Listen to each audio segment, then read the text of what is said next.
2017. Guest is Elliot Brohm here. You're the first guy that started the new year. It's an honor to be here. It is. You're watching Gold and Black Live, and we thank you for being a part of your afternoon. And I want to thank our sponsors, Triple X, on the hill but on the level, a Purdue tradition since 1929. John Basham and the folks at Basham Rentals.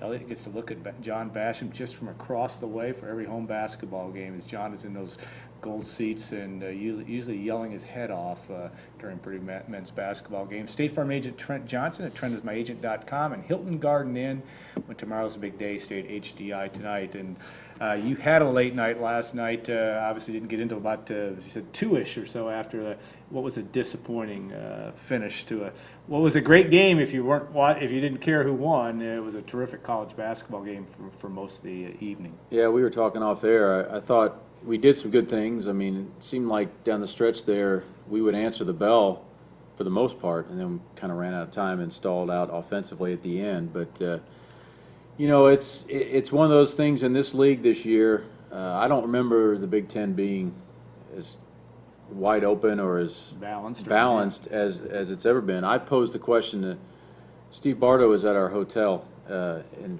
Iowa City, and during the day on Thursday, I asked him a question. I said, "Let me ask you this." I said, "You're an expert analyst." I said, and not to say that Rutgers can't climb this year, but for argument's sake, let's say if they're the 14th place team, who's your 13th place team? Yeah. Who who do you see finishing 13th in March? And I got this blank stare, and I asked 4 or 5 more people, most of them in our travel party, and nobody could come up with a good answer. Everybody had different answers. It's as balanced a league as we've seen, and there's talent on every roster. The teams last year that were down are playing better this year. I don't think there's any clear runaway at the top. So it's going to be one of those years where every game is going to be a fight, and especially on the road, there's going to be a lot of teams that are going to show some signs one game, and the next game you're going to be questioning them. And the opportunities we had last night, those you want to get those. You want to win the close ones. If you want to win the league, you got to win close games. You got to win games on the road. Yeah. We were able to get one in Columbus, and just came up a little bit short in Iowa City. Ohio State would be hard. You'd be hard pressed to put them as the 13th best team with that talent. Right. And yet, it's kind of where the Buckeyes are. But and you can say that because Purdue doesn't have to play them in the rest of the regular season. Correct. Yes, they don't come to West Lafayette, but you might see them in the tournament. That's just indicative of where you are here, because Penn State's been dangerous. Obviously, Northwestern is what it is right now. They're far from that situation. Illinois, you go on down the line. Yeah, Illinois beats Michigan by 20. On Wednesday night.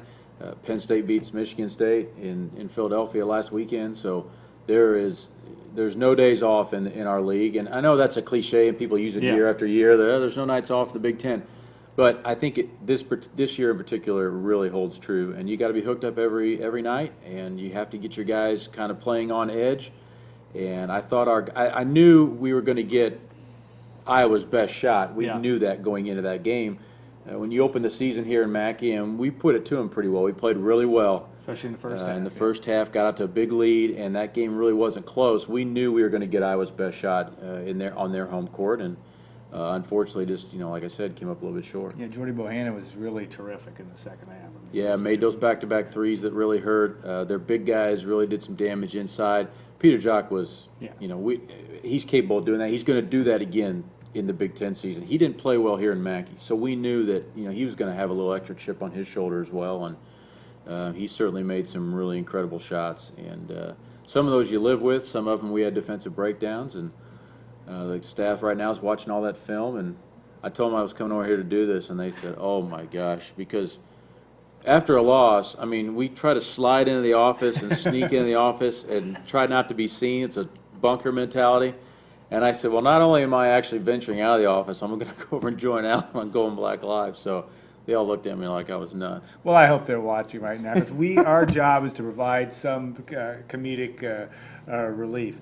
when you do get back at 2 o'clock in the morning, and this is a business where every great coach, every program you talk to just says, you got to start the next day, and you wake up and it's on to Illinois. But how do you mentally? I mean, you look at your colleagues on the staff, and how do you keep that from driving you nuts? What's the key there to keep everybody relatively sane? Is Matt in a situation where he comes in and do you have to be? Can you be jovial in that situation to cut the tension, or do you have to be just nasty because you should be nasty after losing the game? Usually you're jovial with the staff, maybe small moments of being jovial with each other, but for the most part, you're just you're disappointed, you're angry, it's a lot of the emotions that I assume our fans feel. Yeah. I mean,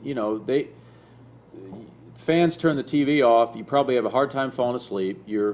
We're just like everybody else. You replay the game in your mind. You replay all the moments down the stretch where we didn't make plays, where we made mistakes, where they did make plays. We replay calls that went against us or didn't go against us. I was going to ask you about this. So was that what you see from your vantage point? And well, it was interesting because in the middle of the game, and we're talking about the play with 12 seconds to go. Yeah, it was 13 and a half seconds to tip out of bounds. There's two schools of thought there. The first thing I did, I looked over at the TV crew while the refs were at the monitor, and I looked at them and I caught their attention, and I kind of gave them what do you think? And they pointed at our end like, well, it's going to be your ball, and I thought, okay. The officials. No, the television crew. Oh, television. Okay, yeah. So I looked Which is over, what they kept saying. So I look over and I just kind of went like, what do you guys think? And they looked and said, oh, it's your ball. Yeah, so I thought, okay. Coach Painter asked Klein, he said, I need an honest answer here. What happened? He goes, I did not touch that ball, Coach. He goes, he came in and knocked it out. Okay. Now, keep in mind, Dakota Mathias said the same thing when we played Cincinnati a couple years ago. But to Dakota's credit, they knocked it out. We talked about a bigger issue in the office. I don't know why we don't go to somebody in Chicago watching every game, and the officials just putting like on a headset, does, or the NBA. Yeah, the NBA does it too. I didn't know. Yeah, you just go right to Central Station. Hey, what do we got? And they say, okay, here's your call. Boom. The way it is now, you go over to the scores table, and every gym has the same system, but the officials actually control rewinding the film, give me a different angle. I think it puts them in a tough spot. And it takes too darn long. Takes too darn long, and I'm not sure that I don't know if they get every angle that everybody at home gets. I don't know that answer. I do know if they went to somewhere centrally located that they would get every angle and they could probably expedite those calls. But that's something for the offseason. But then on the flip side of that, we also look at the film and we thought, well, we didn't have a good blockout. We didn't have a good free throw blockout, so that's our fault. It should have never got to that point. We should have been able to box them out, get the rebound, and now go down and try to make a play. So. Watching it again, does Swanigan in a position to get that ball if he goes after it? No, he didn't go after it because he thought it was Purdue's ball. He was on the other. Oh, I mean after he tipped it? Yeah. I didn't think so as much as he was on the left side. Tyler Cook came from the right side, and we had two guys that are supposed to kind of contain him, and just didn't contain him as well as they should have. Yeah. So, it's one of those things. But you could look back down the stretch in the last 10 minutes of the game, and there's 20 plays that if they go a different way, it changes the outcome. And I'll be honest, like we were on the flight coming home from Columbus, and I was talking to Larry Clisby, and I said, Clis, think if that shot went in, we'd be devastated right now. And that's night in and night out in this league, and it's you feel the highs when you pull games out like that, and you feel the lows, and the lows do not get any easier. I mean, it's hard to get up when it's hard to get back going and get in the office. You want to get back in and get going, and misery loves company. But that's why he's here. Yeah. So from that standpoint, but no, we appreciate the fact that you're willing to come and commiserate with Purdue fans everywhere from that standpoint. But you look back also, and I wrote a story for our magazine and for the site this morning about there've been a lot of games over the years in Iowa City, some before your time, but not all of them, where you've had games like that. Etuan and Jawan in their 2011 when they were ranked, you were sixth in the country, and not a very good Iowa team. And I think this Iowa team is decent, certainly. But in other words, my question is, of all the venues in the Big Ten, is that one any more tricky or more problematic than some? I mean, based on the level of the team Right. that you usually play against there. I don't think so. I mean, the House of Horrors for us has been Columbus. Yeah. Just 2 based and on our 13 record, now, yeah. and it's a combination of they've had really good teams, and you go look at the. Chris Foreman, our SID, puts together game notes that are fantastic. They are and fantastic. We a lot of times go through those and we'll use little nuggets for recruits and things we correspond with. And if you pull out the road record during Coach Painter's tenure in the Big Ten, we're in the top 4 in terms of the overall road record. So we've had success in a lot of places. I don't know the rhyme or reason to some of that. I was talking to somebody the other day about why have we won more in Madison than any other team? I don't know that answer. I think part of it is we defend the way we defend Wisconsin's system. We do it pretty well. But then why do we go to Columbus and have, just 2 wins in the last 14 years or whatever it is? Yeah. So I don't know. Good Sometimes Ohio there's State, there's no rhyme or reason to it. Yeah, good Ohio State teams, and yet obviously very good Wisconsin teams. And yet you also look at Wisconsin, you see a matchup. Is there truth to that? Again, from an observer standpoint, that Wisconsin Purdue is a good matchup, or Wisconsin's a good matchup for you guys, or is that? I mean, just Personnel changes so often, and I don't think it's a personnel thing. I think we do a really good job of guarding their system. But then again, look at Wisconsin when they play Indiana. They've owned that series over the last 20 games. I don't know, and Indiana's had great talent over the last 10 years. Still does. I don't. Yeah, I mean, I don't know. Sometimes it comes down to how teams guard each other. There was a time like in the Big East where Pittsburgh had a really good record against Syracuse. Yeah. And they seemed like they could figure that zone out, and nobody else in the Big East could figure that zone out. And sometimes it just happens where you feel good about your game plan and how you teach that game plan. Others could see what you're doing. They might not be able to replicate, the implementation of that scheme or plan as you play that game. Sometimes you feel good about how you attack a certain team and what they do. And Wisconsin's a team that's kept the same system. Sometimes teams will switch up, what they do. And then it makes all that analysis kind of irrelevant. Right. It all changes. So. All right. Well, one of the main reasons we really brought Elliot here today is because we always like to hear. Elliot is very, as in his tenure, not only in sports information, but before he became with basketball operations, has been involved with kind of trying to improve Purdue men's basketball's reach, and maybe even Purdue athletics reach in a kind of different type of way. One of the projects he was involved with, and we'll have the photos come up now if you can, Cammie, they involved with the Jackson Farms project that a lot of you see if you're driving down I-65, and that's the silo with the Rick Mount sign, and obviously getting Rick back here was a big part of the effort as well. But talk about that and really how it's kind of a grassroots approach to really getting people to say this is, just like the cover of your media guide and some of your promotional stuff, it's like the great state of Purdue type of approach. Yeah, I don't know how. I think part of it started where I was seeing the IU Health logos everywhere, and it drove me crazy. And I'm not the only Purdue guy out there who probably had that thought. But I thought, what can we do? How can we kind of combat that? And one of the things I thought about was with our ag, history here at Purdue, that would make a lot of sense if we could try to put our logo out on some farms or barns around the state. And just was driving to Indianapolis one day and saw the silos there. I just Googled Jackson Farms on my phone, and I left a crazy message, and Dean Jackson called me a couple weeks later. And I explained to him what I was thinking, and he said, "Boy, it's crazy that you called because I'm actually thinking about putting a Rick Mount tribute up." Yeah. I said, "Well, can we maybe kill 2 birds with 1 stone here?" And talked and got it all planned out and got Rick aboard. And I just talked to Dean the other day, And he said that day when we dedicated the sign and our coaching staff went down and a lot of people from the town of Lebanon were there, Rick Mount was there, you guys came down, covered it. He said Rick was the last guy to leave. And he just said, and they've known Rick for a while. Him and his brother are friends with Rick. And it was just it was a great day. But that kind of kicks off, I always hoped when that got done that would kind of kick off us being able to do more. I've probably had about a dozen inquiries since then from people who own property. I encourage everybody to reach out to me on my email and let me know if you know of any locations or Purdue people out there that want to do the same kind of thing. Some people we can help. We just have to see. It's a case-by-case basis. But I go to Google Maps and I try to see what locations make sense.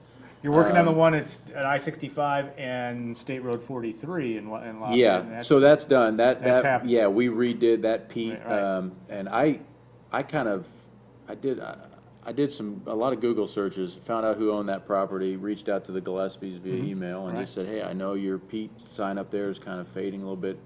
Would you ever think about getting it redone? And right away they were on board, and we partnered up with the Fast Breakers Club here in town, our booster group, and those guys are great. Any ideas like that, they're all on board with, and we're able to get that done. So I'm working on a few others that make sense. When we bust down to Louisville for the ACC Challenge game, I was sitting there on my phone taking notes, and Clisby goes, "What are you doing over there?" I said, "I'm writing down mile markers because I see some potential barns on my way down here." So it's hard to stay on that stuff in season, but that's something that I'll jump on right away in April. And now this time of year it's hard to get paint on a barn anyway with the weather. It is. But that's something that I'll jump back on in the spring. So. You have a new athletic director, and obviously you worked for many years with Morgan Burke. It's a different guy in Mike Babinski, and a little bit different approach in terms of that.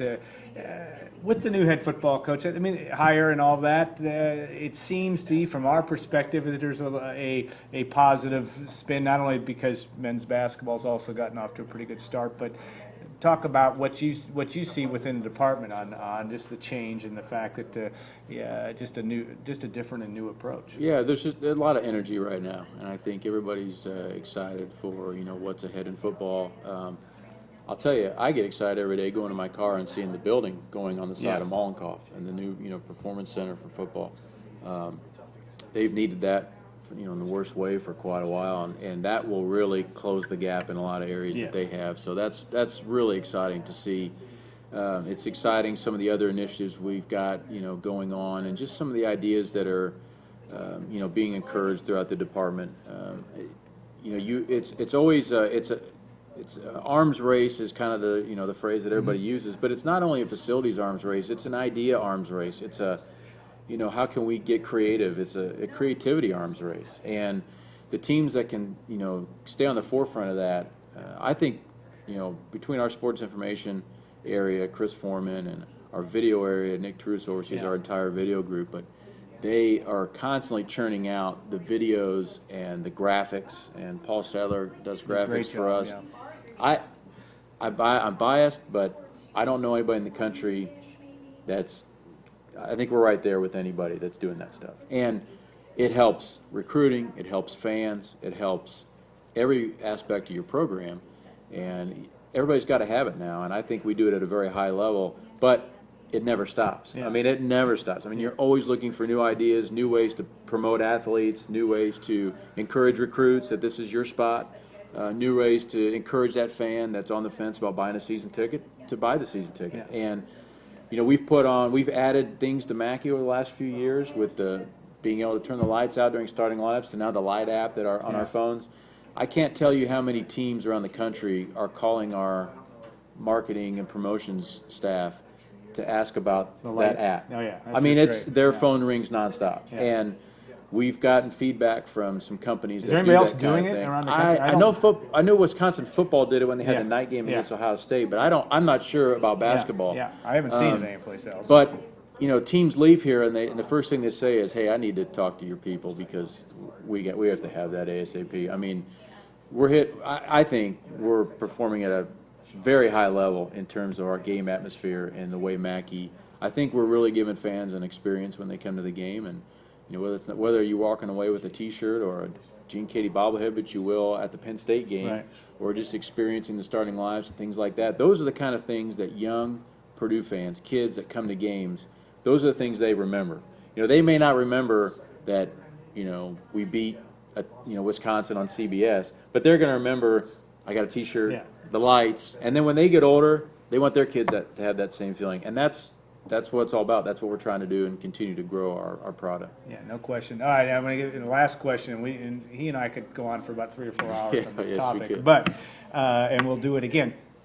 Podcast, you and the eclectic, wonderful Larry Clisby. Larry's got so much more than just his basketball knowledge. He's just I'd love to talk about everything else but basketball with Larry, Right, typically. But right. tell us about that, and you're doing that on Purdue Sports on a regular basis. Yeah. Some good stuff there. So we started a podcast. A handful of teams are doing it around the country. Some head coaches are doing it. And I thought, you know, why not get involved in this? My wife is a podcast addict. I mean, Yeah, so am I. she is very attuned to what's going on there. And I would listen to some that she would play around the house, and got to be a fan of a few of them, and would steal little ideas on kind of how I felt the best way they should sound and what listeners would be interested in. And as I thought about this summer, I thought, Purdue basketball fans, we have an unlimited supply of content that we could constantly talk about. So I asked Larry, I said, hey, I'm going to do this. I said, if you want to do it with me, it'd be great. And got some equipment together, and we've recorded 10 of them. They're available on iTunes. You can find links on the PurdueSports.com. But we talked to some staff members, Coach Painter. The first handful, we were just kind of recapping games and things like that. And it's funny when as you get into ventures like this, it kind of takes you where Yeah. it's supposed to go. Yeah. I don't feel like I'm driving the train at all. And Coach Painter came on after the new year, and we kind of recapped the non-conference. That was great. And the goal is to continue to have people around athletics. And we will get players on at some point too, but we were able to get Bill Raftery on the last podcast. And he came to watch practice on Saturday, and I asked him if he would be willing to tape a podcast. He said, yeah, no problem. And he said, how long are we going to be? And I said, we'll just be 20 minutes. And I was planning on, Close and I would record some, I would edit in Coach Raftery, and then at the end we would record a little more. And 20 minutes turned into 45 minutes, Yeah, and he that's- kept saying, I got one more. Can I tell one more? Yeah. And of course, we're like, yeah, you can talk as long as you want. So It's the internet. yeah, it was great, and we've gotten so much feedback from it. I've heard from a lot of people, Yeah, whether good it's on stuff. Twitter or email or just even in Iowa. I had a couple people come up to me and mention that they listened to it and really were big fans of it. So we're going to keep going. We're going to keep doing it. If anybody's got any feedback or guest suggestions, things like that, we're going to reach out and try to get some more national people involved. And I think we're going to try to get Coach Katie lined up when he comes back for the Penn State game. So lot on the horizon for that. All right, well, we get him first. I don't know if we get him first, but we're going to get him next week, we hope, as well, for the show. All right, Elliot, thanks so much for your time. You can get, you're going to get back to a busy next few days as the Boilermakers will play next on Tuesday night. On the 17th against Illinois, 7 o'clock, and then the Penn State game at noon. Gene Katie bobblehead night, as you said, the coach will be coming back for that. E, thanks so much for your time, and we'll take a 2-minute break and bring Greg Brohm in. Stacy Clarity will join us as well. We'll talk some Purdue football. It's the operations people here today. Ops Day. Ops Day here at Golden Black Live. We'll look forward to doing that in 2 minutes. Stay tuned.